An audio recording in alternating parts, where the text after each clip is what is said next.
Hey, good morning. It's 5 a.m. Mester Scrum. Hope everybody's doing good.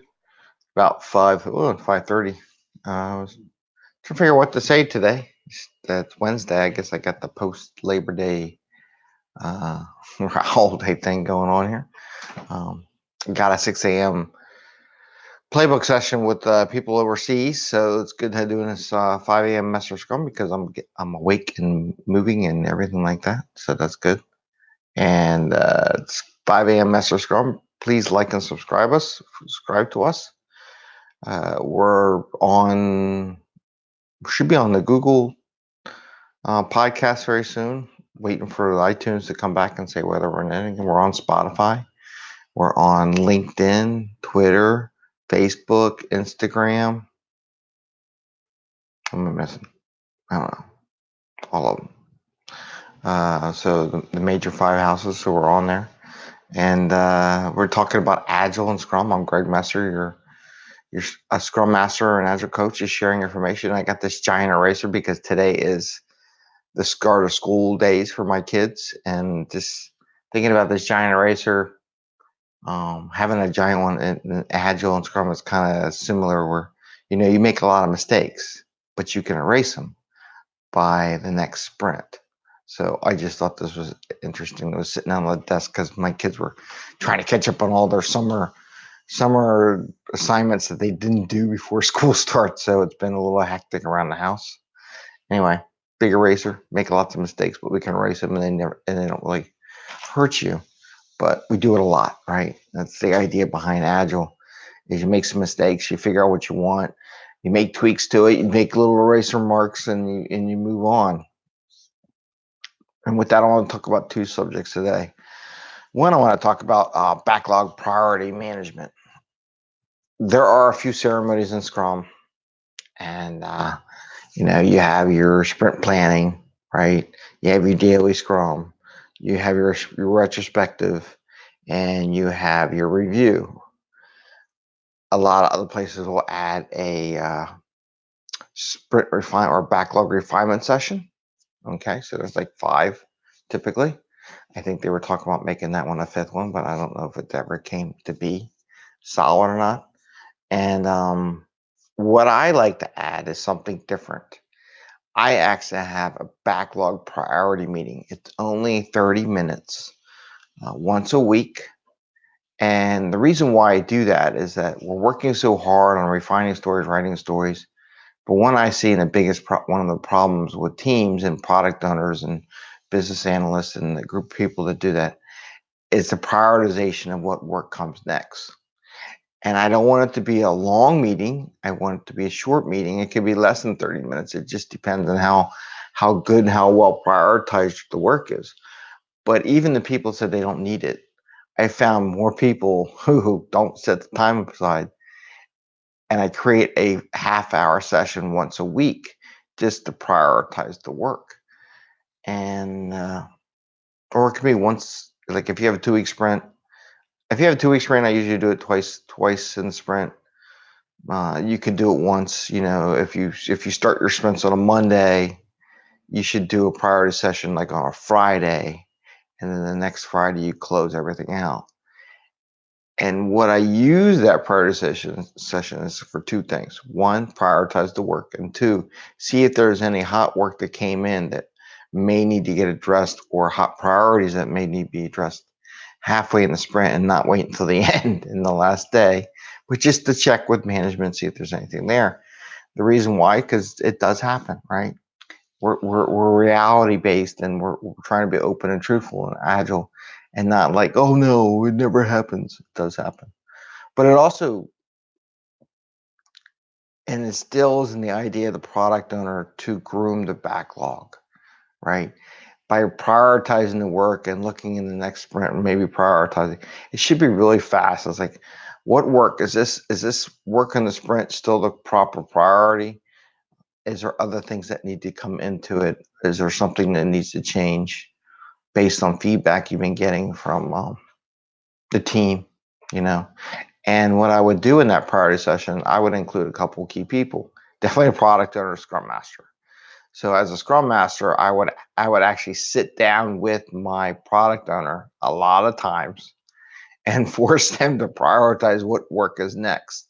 So then I would help them uh, develop the agenda for the next refinement session or the sprint planning session, depending on when it was and how often we did it. And like I said, you just need one every 2 weeks or once a sprint.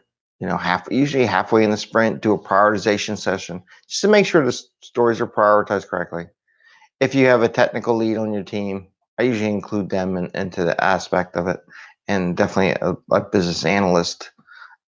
If the business analyst is helping you write your stories, then the business analyst should be involved in that meeting also.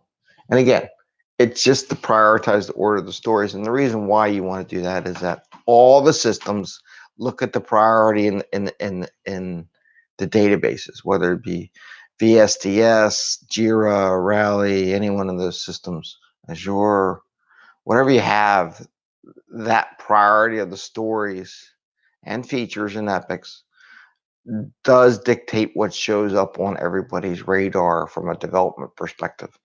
There are algorithms in there that will look at that priority and arrange the tasks to come out priority based on their parent priority, right? So if you have a feature that's higher than something else and has stories, it tries to assemble that priority. So it's really important to understand that. And it's just important to have looked at it and just make sure we are working the right priority. Also, maybe the technical people and everybody find some things like, we're not going to, they might have, it's also going to be a check, right? What really is going to get done in the sprint and what may not. And then maybe they did some development task stuff like, yeah, maybe we should move this up a little bit in priority because it's a higher risk item. And if we don't try it earlier, we're not going to make it done in the sprint. So there might be a session where the people talk about that. And you can invite the team. I try not to invite the team just to keep them coding and doing what they want. But if you have a really good team, it's probably not a bad idea to invite the team if they don't, it's a quick priority session. Is there anything coming from the team? Like I said, if you have a technical lead on your team, they can bring up, hey, we need to move around some of these stories. No, we're okay. Or maybe the team might say, yeah, I would really like to move this story that was towards the bottom more towards the top and work on that before something else. So, but I really encourage everybody to have I would call it a story prioritization ceremony. And later in another episode, maybe tomorrow, we'll talk about feature prioritization and how that works. So anyway, once a sprint, have your own prioritization planning session, ceremony in a half hour, not very long. It should never be very long. Just talk about what stories, and all you're doing is shuffling stories around up and down the backlog list just to make sure they got the right priorities. And it's a really good function to remind the product owners that they need to mature and refine their backlog on the side. So that's what I have there. So please, again, like and subscribe to our 5am Mester Scrum. And the second topic that we have here is I went to one of the IC Agile courses on coaching, the ACC, a while back, a couple years back. And it was a really great session. In fact, I'm going to be teaching some IC Agile courses in the future, hopefully that ACC course, because I really took it. I really liked it. And I want to share that back with people. And as a result, I created my own, you want to call it a coaching working agreement. I know I keep saying I got to post it up there. So one day I'll put a post up there. When I build the website back up and the blogging site, I will make that one of the very first articles, a new article on my coaching working agreement. And in this working agreement, there's a couple things. There's usually like 6 things that are core to it that I share with the people that I'm going to coach. And again, coaching could be a coach, could be a scrum master, could be anybody, right? And these 6 working items are part of that. And one of the items that I talk about is being open. And the reason why I just want to bring that up here in Scrum and Agile, and it's about being open. And people look at it and they go through, we'll have to go to the list. I guess it's kind of hard to do it, but being open means you're not, one of the meanings, we can do a whole session on being open.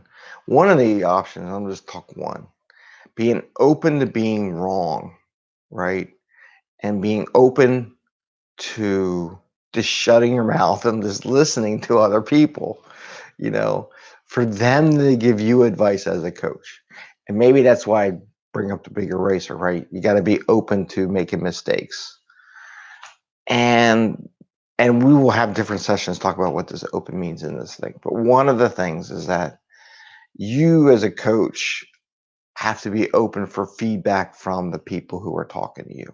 Like one of the things I talk about is that if I want to do a coaching session or there's time for a coaching session and I go up to one of my coachees, are you ready for your coaching session?